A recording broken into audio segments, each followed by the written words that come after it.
தரணி வாழ் தமிழர்களின் இதய ஒலி தமிழன் 24.com. தையிட்டி காணி விடுவிப்பு உரிமையாளர்களிடம் முக்கிய வேண்டுகோள். யாழில் சகோதரனை தேடி சென்ற சகோதரிக்கு இரவில் காத்திருந்த பெரும் அதிர்ச்சி. 5 முறை காப்பாற்றியும் இறுதியில் துயரம். புறக்கோட்டை மத்திய பேருந்து நிலையத்தை சேதப்படுத்திய நபருக்கு விளக்கமறியல்.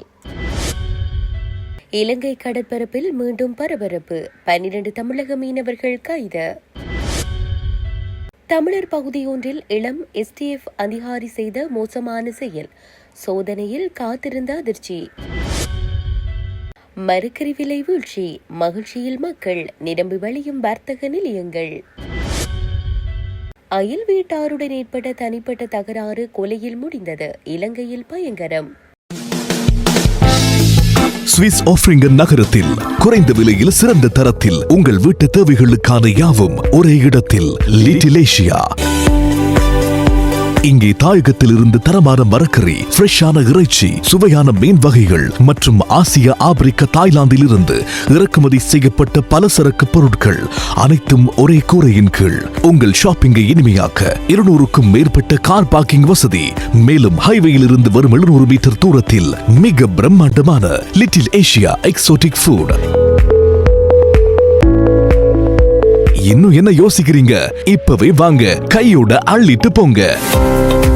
Little Asia exotic food, park வெக் 2, 4665 ஆஃப்ட்ரிங்கன். தொடர்புகளுக்கு 0627 981111. தொடர்பென விரிவான செய்திகள்.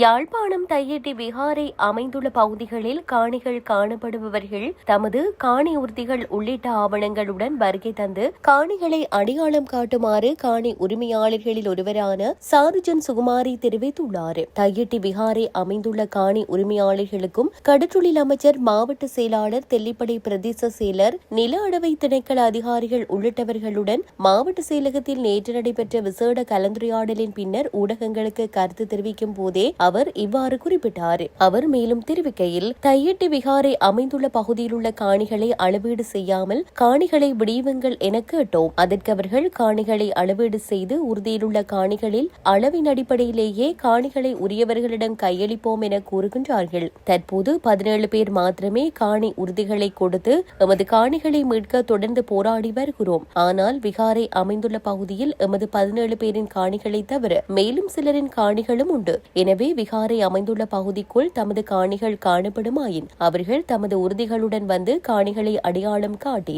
உங்கள் காணிகளை உறுதிப்படுத்திக் கொள்ளுங்கள். தற்போது காணி உறுதி பத்திரங்களை கையளித்து காணி உரிமையாளர்கள் அடையாளம் காணப்பட்ட 17 பேருக்கே காணிகளை மீள ஒப்படைக்க நடவடிக்கை எடுக்கப்படுகிறது. இந்த சந்தர்ப்பத்தை தவறவிட்டால் மீண்டும் நீங்கள் உங்கள் காணிகளை பெற 10 வருடங்களுக்கு மேலாக போராட வேண்டிய நிலைமை ஏற்படும். எனவே தையிட்டி விகாரை பகுதிக்குள் காணி உள்ளவர்கள் தமது காணிகளை உறுதிப்படுத்தக்கூடிய ஆவணங்களுடன் வருகை தந்து காணிகளை அடையாளம் காட்டுமாறு கேட்டுக்கொள்கின்றோம் என தெரிவித்தார்.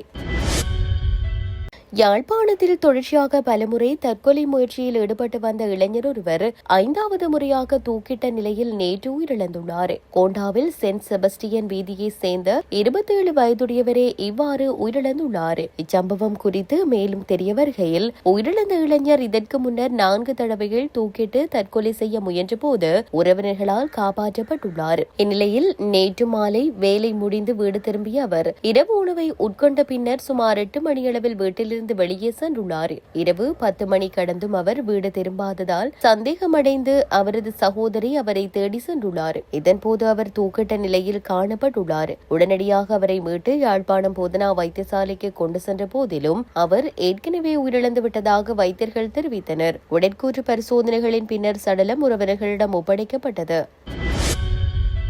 புதுப்பிக்கப்பட்ட புறக்கோட்டை மத்திய பேருந்து நிலையத்தின் பொது சொத்துகளுக்கு சேதம் விளைவித்த குற்றச்சாட்டில் கைது செய்யப்பட்ட நபர் விளக்கமறியலில் வைக்கப்பட்டுள்ளார். குறித்த பேருந்து நிலையத்தின் சொத்துகளுக்கு சேதம் விளைவிக்கப்பட்டுள்ளதாக அந்த பேருந்து நிலையத்தின் நலன்புரி பிரிவினரால் புறக்கோட்டை காவல் நிலையத்தில் முறைப்பாடு செய்யப்பட்டது.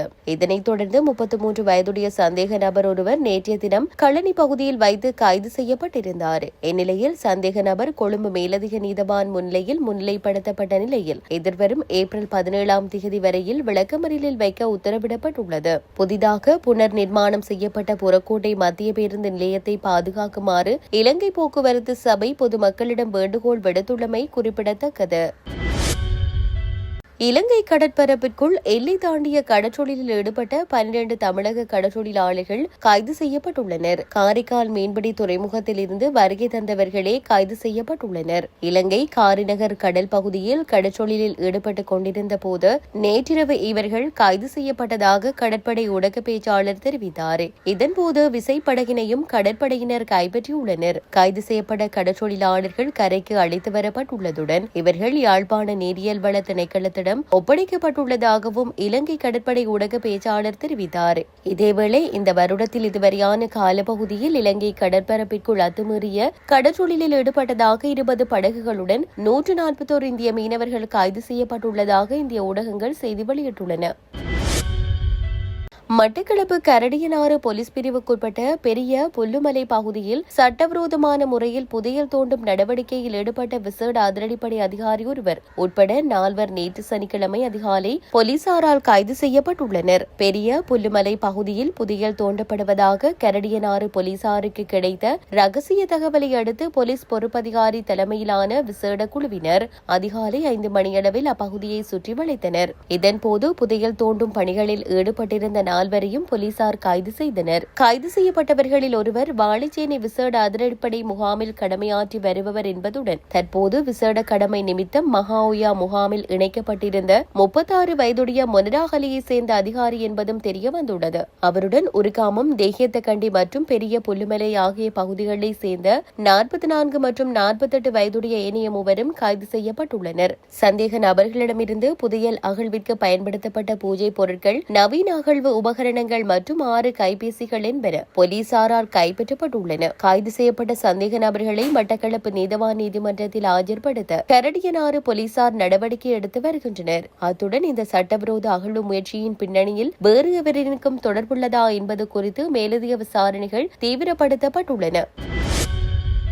சிங்கள மற்றும் தமிழ் புத்தாண்டு நாளை கொண்டாடப்படவுள்ள நிலையில் திருகோணமலை மாவட்டத்தின் கந்தளாய் நகரில் புத்தாண்டு வியாபாரமும் மக்கள் நடமாட்டமும் உச்சத்தை எட்டியுள்ளது.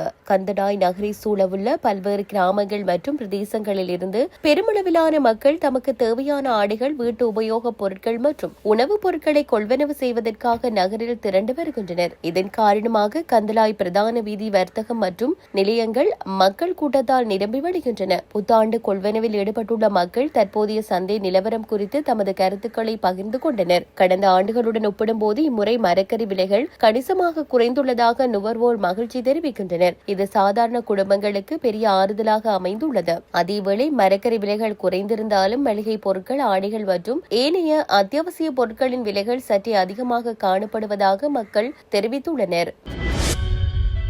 களுத்துறை ஹொரணை போலீஸ் பிரிவுக்குட்பட்ட மல்வாநேகம பகுதியில் கூர்மையான ஆயுதத்தால் தாக்கப்பட்டு நபர் ஒருவர் கொலை செய்யப்பட்டுள்ளார். நேற்று சனிக்கிழமை இந்த கொலை சம்பவம் இடம்பெற்றுள்ளது. தனிப்பட்ட தகராறு காரணமாகவே இந்த கொலை இடம்பெற்றுள்ளதாக போலீசார் தெரிவித்துள்ளனர். இக்கொலை சம்பவத்தில் போர்வதண்ட பகுதியை சேர்ந்த 46 வயதுடைய நபர் ஒருவரே உயிரிழந்துள்ளார். உயிரிழந்த நபருக்கும் அவரது அயல் வீட்டாருக்கும் இடையில் நிலவிய நீண்டகால தனிப்பட்ட தகராறு காரணமாக இந்த சம்பவம் நேர்ந்துள்ளது.